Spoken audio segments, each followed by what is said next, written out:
No, I thought we gave ourselves, at halfway, we gave ourselves a very good chance to keep ourselves in the series. You know, we came this afternoon, very optimistic that, you know, the series was still there to be drawn. At halfway to bowl them out for 270, whatever it was a great effort, I thought, by the bowlers. And we let ourselves down with the bat. You know, there's not a lot more to say than that. We let ourselves down with the bat, and it's, you know, it's something that we've been talking about for 5 games now.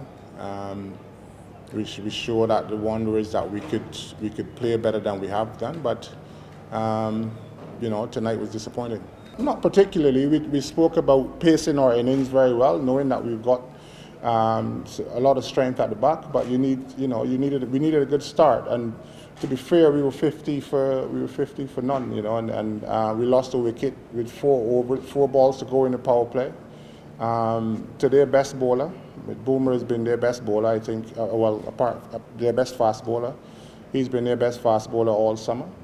So we lost a wicket to Boomer just before the power play, and then we lost a couple more shortly thereafter, and then that set us back, you know. So I think Hash worked really hard to try and rebuild, but every time we started to look like we were going to rebuild, we lost wickets, and we just kept losing wickets. And obviously with, you know, the 4 bowlers, we needed our batsmen, our best 6 or 7 batsmen, to try and bat the bulk of the overs, and we weren't able to do that tonight. You want to have a group of people, a group of players that can adapt to different conditions and play accordingly, you know. And we know that we have those players. They haven't produced it in this series, and that's disappointing. But I think, you know, the way we've played as a group.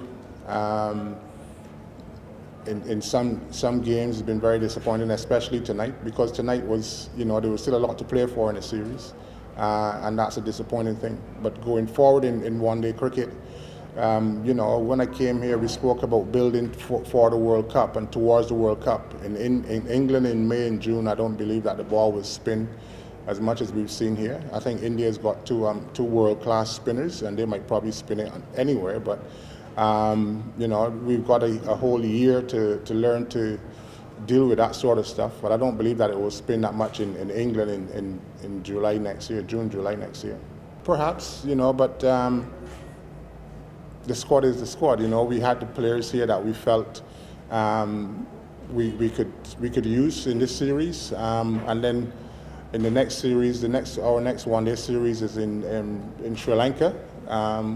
And there might be some new faces as well, you know. So like I said from September that we were going to look at new players. We've seen Klaasen came in and has done very well. We've seen Ngidi in one-day cricket for the first time. He's also done reasonably well. Aiden Markram's been asked to captain, and he's shown glimpses. He's shown what he, you know, some glimpses. I think I don't know whether that's been too much for him. You know, it's something that I will have to review myself. I don't know if the whole responsibility around captain has been too much for him, but it seems to me that he's trying to bat in a way that is not the Aiden Markram that I saw in September, and I've spoken to him about that, you know. But we've seen some new faces, and you know, we've seen, I set out to see new people, and we've seen those, and then we'll have to assess where we go, how we go forward from here.